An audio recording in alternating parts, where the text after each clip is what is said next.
We're grateful for our time together, thankful for your blessings, thankful for the congregation here, and we ask that you'll strengthen us in our understanding of your word, and as we live our lives, that we will reflect your Son in our lives. In Jesus' name, amen. Amen. All right, we're in chapter 11. We're going to, we've talked about the problem on the east side of the Jordan River. The Nahash and the Ammonites are coming along, and that's the reason for the king, or the request for the king. So that situation is taken care of. Saul goes out there and rescues the people of Jabesh, and then returns. And so we're down to chapter 11, verse 12. The people then said to Samuel, "Who was it that asked, shall Saul reign over us? Turn these men over to us, that we may put them to death." But Saul said, "No one will be put to death today, for this is the day that God has rescued Israel." And then Samuel said to the people, and this is kind of interesting, "Come, let us go to Gilgal, and there renew the kingship." I mean, he's been a king for maybe a couple of months, and let's renew the kingship. Now, maybe it's because of what these people, other people who were rejecting Saul, saw as a problem. I think when I read that, I thought of Rita Rudner. She's a comedian in Las Vegas, and she asked her husband one day, "What would you think about us renewing our vows?" And he said, "I didn't know they expired." And I'm thinking, when did the kingship need to be renewed? I mean, what's going on here? And so, and it's Samuel who says this, which is interesting. Is Samuel looking at things differently? Has he missed something? Have we missed something? They go and they sacrifice all the offerings before the Lord, and they had a great celebration. So in chapter 12, here's what Samuel says to Israel. And if I don't know, if some of your text maybe had whoever put in some of these titles. This one says Samuel's farewell speech. It's not his last speech, but it is an interesting speech. And I'm going to look at some negative things here. So we're kind of reading it, and Samuel's still upset that he is not the judge of Israel, that there's now a king. And he's not too happy about that. So that's the way I'm reading it. Now, that doesn't mean that's the best way to read it. You may read it differently, and that's fine. I've read it differently before, and so it's just different ways to look at it. "I have listened to everything you said to me and have set a king over you." Did he really listen to everything that the people said? Again, in chapter 8, we'll go back there and see some things. God says to him in chapter 8:7, "Listen to all the people are saying to you. They've not rejected you, but they've rejected me as their king." And then he says in verse 9, "Now listen to them, but warn them solemnly, and let them know what a king who will reign over them will claim to be the rights." And then he dropped down to 22 of chapter 8, "Listen to them and give them a king." So it's this discussion going on where Samuel says, "No, I'm not happy. I'm just not happy about this." And God's saying, "Listen to them. Do what they're asking you to do." Now, there is no way we can know in God's mind. We know there will be a king, but we don't know how that king was going to come about if we laid it on the Lord. And you think about Abraham and Sarah. They're getting old. We need to have a kid. There's Hagar. Why didn't you just wait on God? Let God do it in his time. And we can think of some others that in Scripture that people are impatient We are impatient as human beings. God wants us to do something, we want to do it now. It's sort of like, Lord, give me patience now. We want it right today. It doesn't work that way, but that's how we want to do it. Hey, George, I was wondering, in chapter 10, Samuel had already told Saul he was king and stuff, and then he returned home, but he didn't tell anybody what Samuel had told him. And then when he shows up, he hides in the baggage so that. Why all the secrecy? Uh-huh. That's another aspect of it. What's going on here? It just seems like this is not they wanted a king, everybody should be happy, but is Samuel saying, he's kind of resisting, and so we'll just keep this low key? Is he going to spring it on everybody? Yay, look, we got a king? Or is he still upset about the fact that I've been rejected? And can we come up with illustrations about someone else being rejected, and yet we take it personally? Maybe a child who is fired at work, or who applies for a job and doesn't get it. Well, you rejected my child, but I'm going to take that personally. I'll never shop there again, or I'll never go to that doctor again, or whatever, because you didn't hire my kid. We can do things like that. Is that the way Samuel's being? And because we had words on paper and no indication of emotions, it makes it difficult sometimes for us to understand exactly what's being processed in all of this, or the attitude that's going on. In 12:2, now you have a king as your leader. As for me, I'm old and gray, and my sons are here with you. I've been your leader from my youth until this day. So he appeals to his sons, though. His sons were scoundrels. We're already familiar with that. He's old, which we already know. He's been a leader. Again, he's been a leader since his youth. Now, I don't know how old Samuel is, but he's been a circuit rider. He's been a judge. They've known him well. He's a seer at one time, or a prophet. That word is changing in this particular time. And so there's that struggle going on there. I've been doing this, and my sons are quite capable. Are they?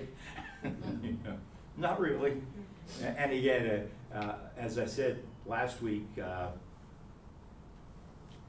Eli and Samuel and David all had sons, and they're terrible fathers. And Saul has his really bad issues, but his kids died with him. And you have to wonder, who had a better relationship in the family? Well, you said that the word prophet was changing during that time. What do you mean? It was the word. It was seers, and it started to change to prophets. A little bit better definition, or at least a better understanding in their minds. Okay. So somewhere, and there is somewhere in one of these texts that we used to call them seers, but they're prophets now. Okay. So it's a word that they're looking at. Sort of, we used to use this word, but now we use this word. So we have he's been a leader. Here I stand to testify against, testify against me in the presence of the Lord and his anointed. And he goes on to talk about whose ox have I taken, whose donkey have I taken, have I cheated anyone, and so forth. And they reply, no, you haven't done that. And you're wondering, okay, he's bringing up, well, why are you rejecting me? Now, that may not be what he said. He may be saying, I haven't done any of these things, you know that, and this is all fine. But he also might be saying, you rejected me, and I haven't done anything bad. And here's what's the king going to do? God told Samuel, tell them what the king will do. And you go back to Deuteronomy 17, and you go, when Solomon's anointed, you have a list of things that the kings were going to do.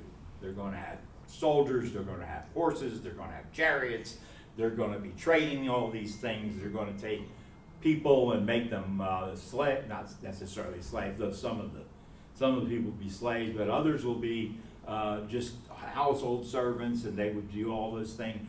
I was reading about the Queen of Sheba, and she's saying how blessed your servants are who are in your presence every day. Oh, okay, yeah, but they're in his presence, you know, so you kind of get, you got a higher workforce, however you want to look at it, and it's just going on. You know, the king is going to be doing a lot of things, but every time a king makes the decisions, there's trouble, there can be trouble. So, and guess who gets the first shot at it? The guys in the palace. They're the ones that are going to have to deal with it. And we'll talk about that when we get to David. I see your hand going like this, I'm not sure. No. Okay. Samuel says to them, the Lord is witness against you, and also his anointed is witness this day that you have not found anything in my hand. So, what's going on? You know, the Lord is witness. Okay, these king, you wanted the king, you got the king. I still wanted the power. I don't got the power. I wanted to be in control, select my own person who will follow me, sort of like Eli kind of did with me. And so you kind of get, you know, I know we don't do things like that, right? We do it all the time. We see it all the time. You know, we want to be in control of things. We want to be in charge.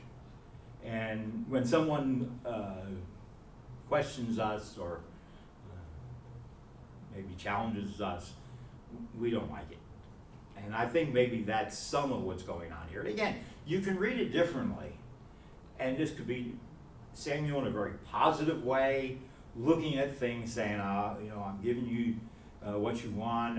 God wants you to have this, and everything's going to be okay. Or just here's some warnings, but follow the Lord. And that could be a way to read it. It's a positive way to read it, but there can be other things going on as well. So he then decides to repeat history, which is typical of what we find, especially in the Old Testament and the Psalms and other prophets. They'll go back to history and they'll look at it. So he starts with Egypt, with Moses, and he goes through just a brief history of Israel, their ancestors, the things that were done, how they got to Egypt, how they left Egypt. He does mention down here in verse 11, he gets to the judges, and he said, then the Lord sent Jerubbaal, or that's Gideon, Barak, Jephthah, and some translations have Samuel, which is him, and some have Samson. So it's kind of interesting. The words must have to be very similar to be that confusing. So you can read into that what you want. Either he's kind of bragging about himself, or it's Samson and he's just one of 4 judges that he mentions there. But anyway, that's something to think about and consider. And we get over a little further, verse 15. But if you do not obey the Lord, and if you rebel against his commands, his hand will be against you, as it was against your ancestors. So again, he's calling, as a reminder, their own history and what happened in the period of Judges, some of the reasons they are in that situation. He does say in verse 13, the Lord has set a king over you. Here is the king you have chosen, the one you asked for. See, the Lord has set a king over you. So, who set the king? The Lord set the king, but they asked for a king. Is this the king you want? And I've often said, the people said, we want a king, and so God gave them what they wanted. But is that the king? Is that exactly the way it is? Or is Samuel kind of putting a dig in there, you know, he gave you the king you wanted, and you're going to get it, you're going to see what that kind of king is. Though again, there's some question when we read some of these other texts. Is Samuel helping things, or is he hindering things? Is he encouraging the people and Saul, or is he really dealing with some bad feelings toward all of this?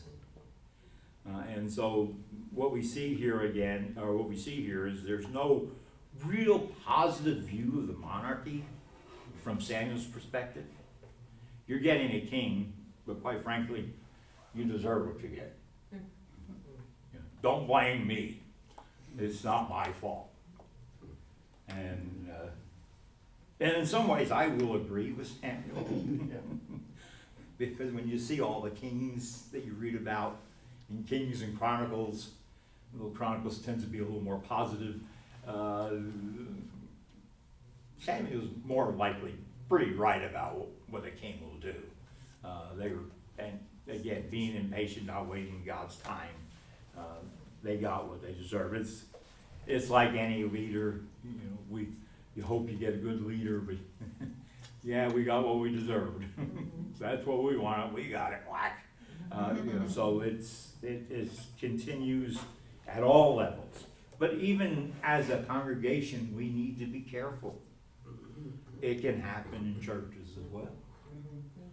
Oh, I'm qualified to be an elder. My kids are all Christians, and you get all these nice, and the next thing you know, I'm the elder. I know what's going on. You know, and all of a sudden, the elder is not exactly what we thought. Wait a minute, and let's step back here. And so we have issues there. And by the indication, it looks like some of you have faced those situations before. So there's always there's temptation in positions of power, and humility is a very difficult thing. And I'm not trying to brag on myself, but when I worked at Walmart, some managers came on and said, "Why don't you become a department manager?" And I said, "I just don't want to." One, I've got enough issues with high blood pressure. I don't need that part of it. But number two, I know me. And I know that given a little power, it can go too far. So just don't want it. I've been there, done that.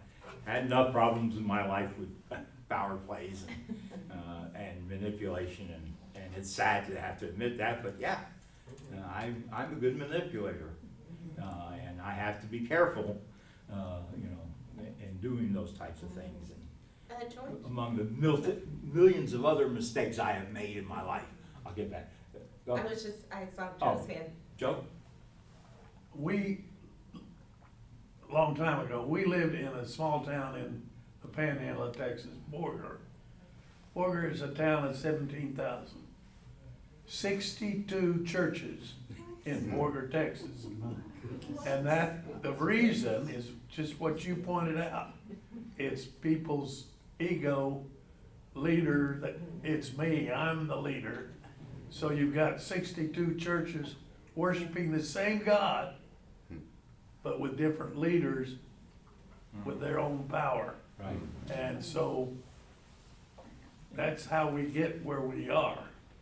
You talk to some Jewish people, and their rabbis will say, yeah, 3 Jews were marooned on an island, and there's 4 synagogues. What? Well, they couldn't agree, and then one guy disagreed, and he built another one. So, wait a minute, you know. But that's human nature. That's the way we are. There was a place I used to drive by a lot, and a church was there, and a nice sign out front, and it said the name of the something in Jesus Christ, in letters about this big or so. But at the bottom was the Reverend, the name of the preacher, 3 times the size of the name of the church, and it's just like, okay, I think I see what we need to do. My favorite was in Tennessee, we will visit Yvette's parents, and we come up a road called 1 Mile Road. It was a mile. And you come to a T, and there was a sign there, and I always looked at that and it said, I gotta figure out what the first word is, Primitive Progressive Baptist Church, or something like that. And I think, okay, that has got to be the polar opposites of, doesn't matter, primitive and progressive. I wondered and wondered, and I never, you see it, I'm gonna look this up. This was before cell phones and things like that. And finally, one day, I had my trusty phone with me, so I sat down, I looked it up, and it said the difference between the primitive Baptist and the primitive progressive Baptist was instrumental music. Oh. But they're progressive. Huh? But they're the progressive. Yeah, the progressives had the music. And then you look a little further and you find that Alvin York was a member of one or the other, I forget which one. So, but you read that sign and think, just doesn't, but that's the way things are sometimes, and we get into these, so we'll divide, we list our things and then, well, I don't, you're fine, oh no, you're not fine, Yeah. So I think Saul, it could possibly have this. And again, there is a warning in here, and the king, it can be a problem, and so certainly Samuel was facing some of that. Samuel does call for God to send rain in the harvest season, and so there's thunder and lightning and all that good stuff. Kind of recalls Egypt a little bit. And then in verse 19, let's see. Verse 18, so all the this is with the thunder and rain. So all the people stood in awe of the Lord and of Samuel. So Samuel, who's he trying to impress? Okay, that's one question. I mean, you think of Elijah, who did the same thing, but Elijah doesn't brag on himself. He doesn't say, "Look what God and I did this." And I think we sometimes think we're kind of, I may not get top billing, but I want some billing in there somewhere, like Hollywood, I always find it interesting, some of these movie stars or TV stars, well, I get top billing here, or I'm not gonna, you know what, who cares? Hey, George, I don't know what it means or anything, and it may not mean anything, but it was saying, is not the wheat harvest now? Yeah. Farmers don't want rain during the harvest. Right, which is why, 'Cause it's more of a, ruins the, right, it's a judgment scene, it's a picture of judgment, it's not that's why Samuel, it's a warning. So, yeah, you got it right, it's a warning there, they didn't want that, and they got it. So, which, farmers have this, there are times they want rain, and then there's times, don't rain. And we're familiar with that. 19, pray to the Lord your God for your servants so that we will not die. For we have added to our other sins the evil of asking for a king. So they admit they've asked for a king. This is a problem. Probably should have trusted God. Indications from history and from a storm, things were not well. And then Samuel says, do not be afraid, yet do not turn away from you have done all this evil, but do not turn away from the Lord. Serve the Lord with all your heart. Do not turn away from after useless idols. So he's basically going through the judges period by reminding them of the idolatry they've just gone through. The Lord will not reject his people because the Lord was pleased to make you his own.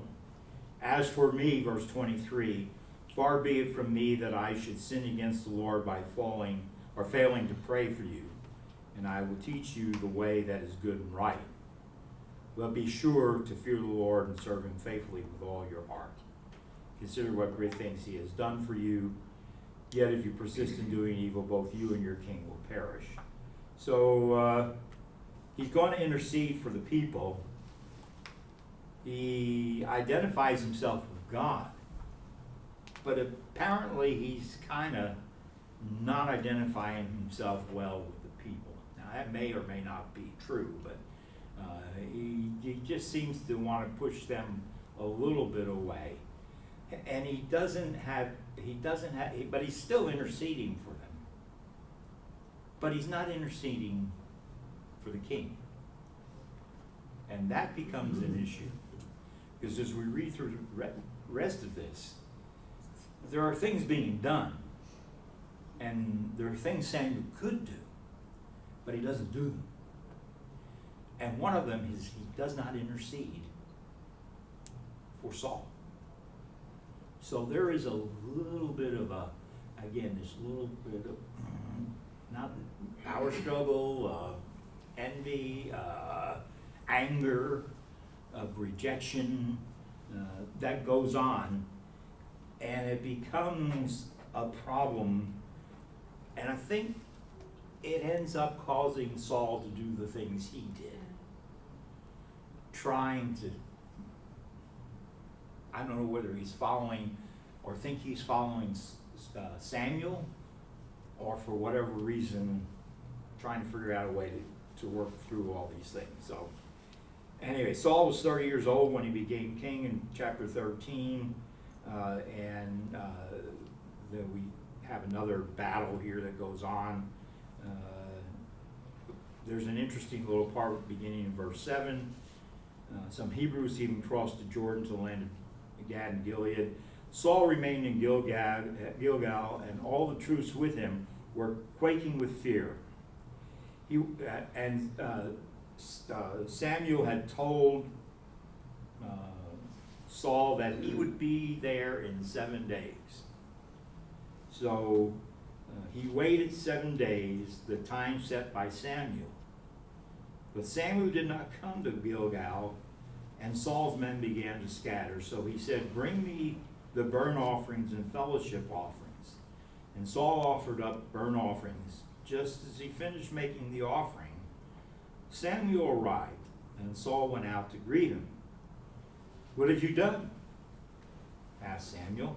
Saul replied, "When I saw that the men were scattering, and that you did not come at the set time, and the Philistines were assembling and all that, I thought, now the Philistines will come down, and we have not sought the Lord's favor.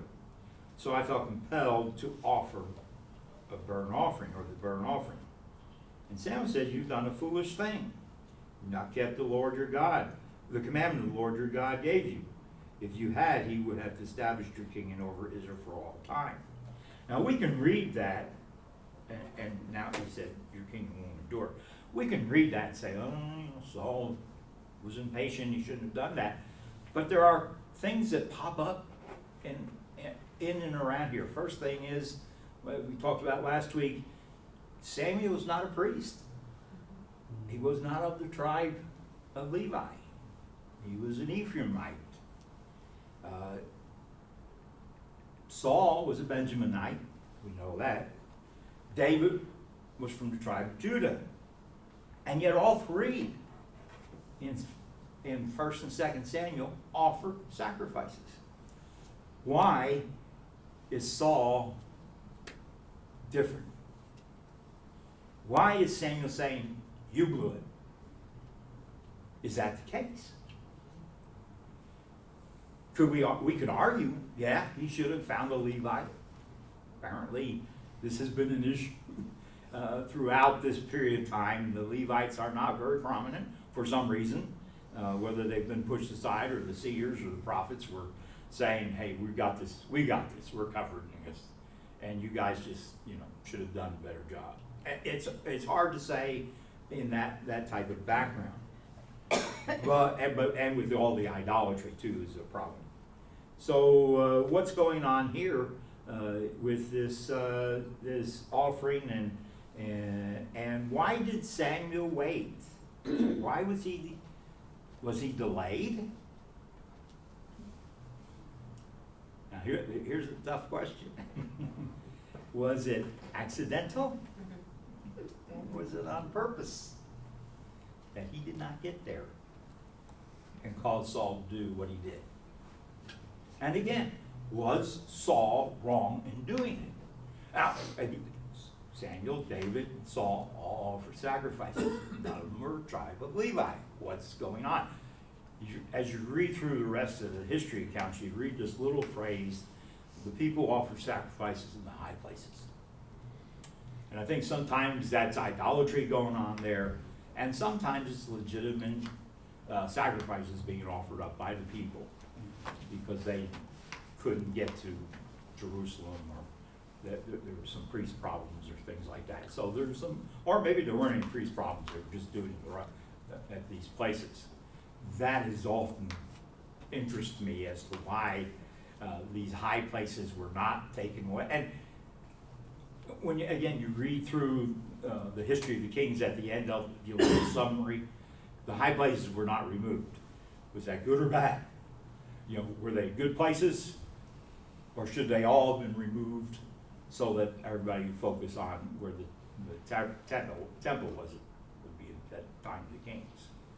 So some interesting questions are raised with this little going on here. Nobody's throwing any darts yet, so. And then he says, so I felt compelled to offer a burnt offering. Why was it a foolish thing? Why was it a foolish thing? Was that Samuel's perspective? Was it God's perspective? Was they? I don't have any answers to this. We can say, well, he was wrong, and we can lean that way because we have all of Saul's history, so we know the things he was doing and his attitude at times. But we also have Samuel's history. So why was Samuel okay and Saul not? Nobody want to? No comments out here. We're just gonna. Okay.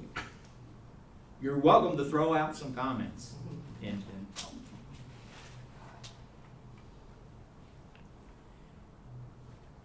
Part of our issue, of course, with Saul. Chapter 14, Saul says to the people as they defeated the Philistines, and the Philistines are running. Nobody eat anything until we destroy the Philistines. Jonathan and his sword bearer are out there in the away from this. Saul makes this oath. Jonathan finds some honey. They eat the honey and they get revived. And then God comes along, and there's a problem here. Saul and Jonathan are chosen, and we find out it's Jonathan, and he said, well, I had honey, and you made a bad oath, Dad. What's the matter with you? We could have defeated him. And Saul says, I'm going to kill Jonathan. I don't know whether Saul is getting it.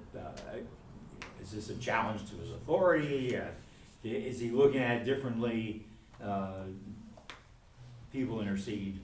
Interestingly, the people intercede.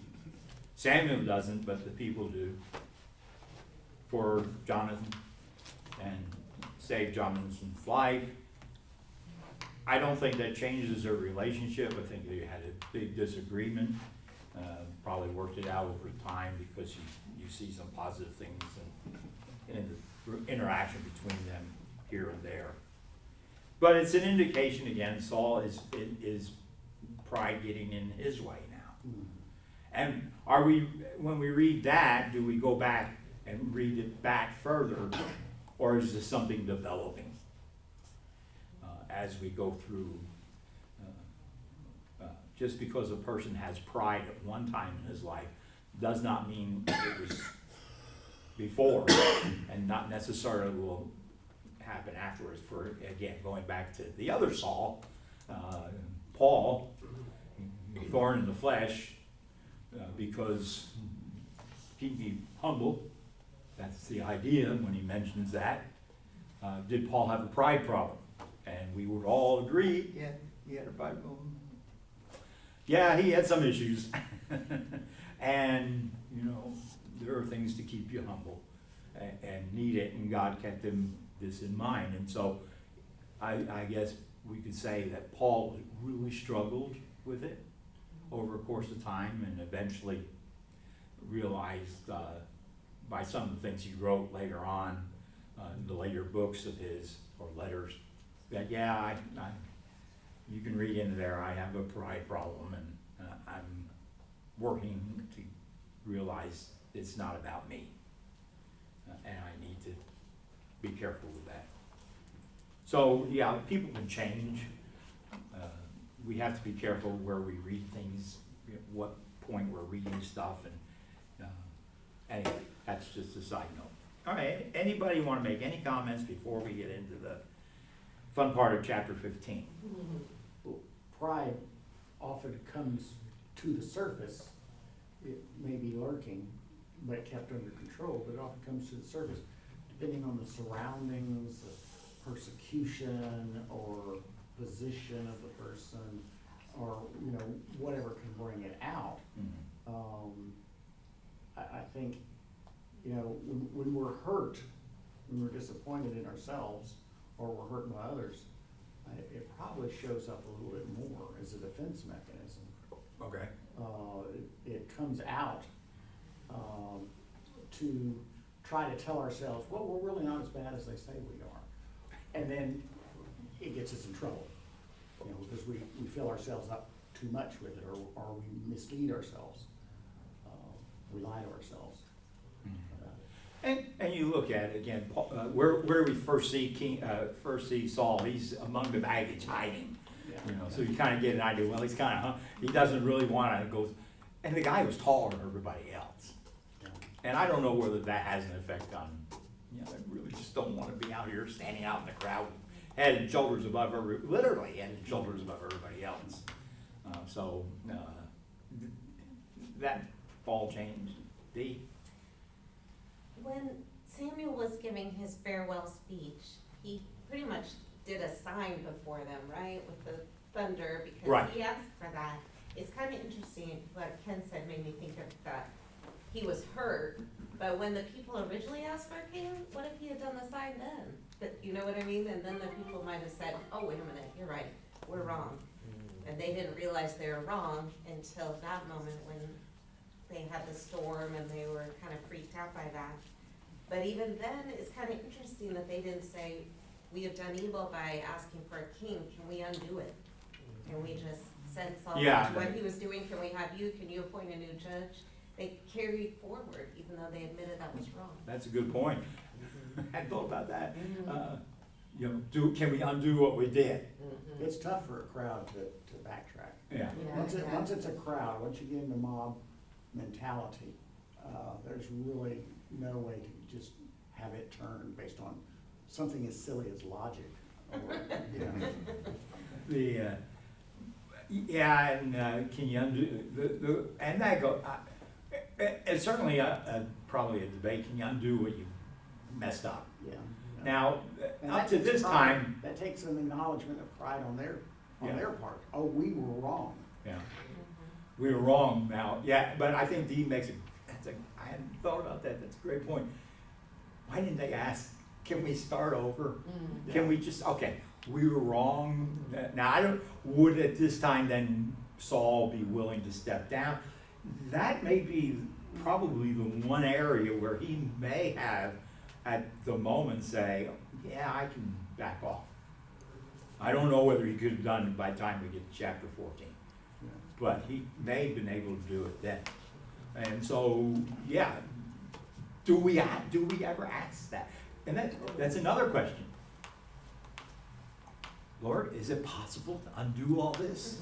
Yeah. Do we need to, I blew it, shouldn't have done that, made a mistake, shouldn't have asked for that. Can you change your mind? Because what do we see we haven't gotten to that point. That's chapter 15, I'm getting ahead of myself.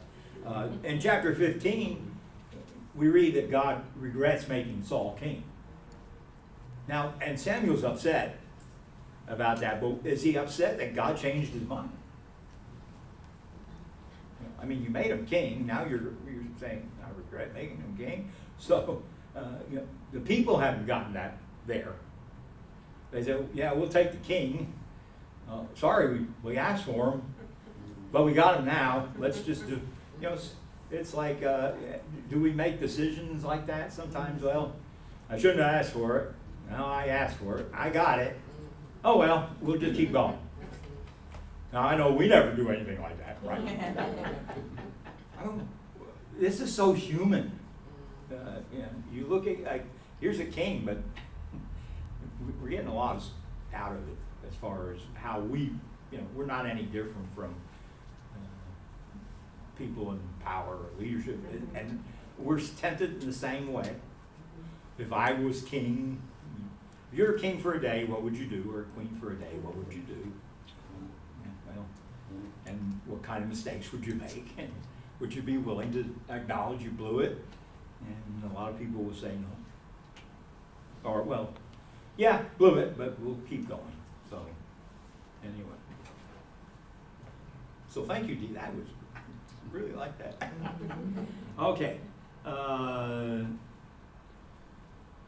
Samuel, we'll just introduce this. We'll pick a little. This will be the last section. Well, we'll highlight a couple things in the rest of the book of Samuel.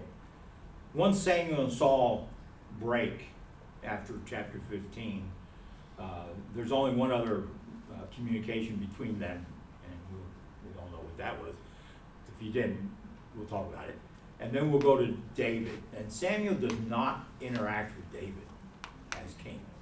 He anoints him, but Samuel's out of the picture, and it's David. So we'll look at some things David does, familiar things, and some of the problems that come out of that. But here in chapter 15, there's the Amalekite situation. God is angry with the Amalekites. We may ask a question here, but it appears that this is from God. So he wants to punish the Amalekites because they interfered with Israel coming out of Egypt. They attacked Israel when they weren't ready. God was not happy with that. They're going to be punished. This is an ongoing struggle, not just here. Amalekites were a problem for David, and they pop up every once in a while. And some think that it goes so far as Esther, that the Amalekite, that Haman was somehow connected with the Amalekites.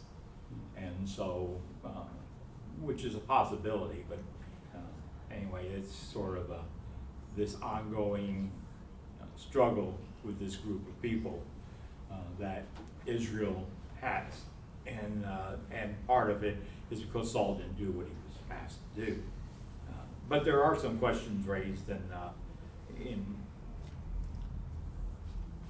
the discussion that goes on here with Samuel. And so that's sort of the background that we see here.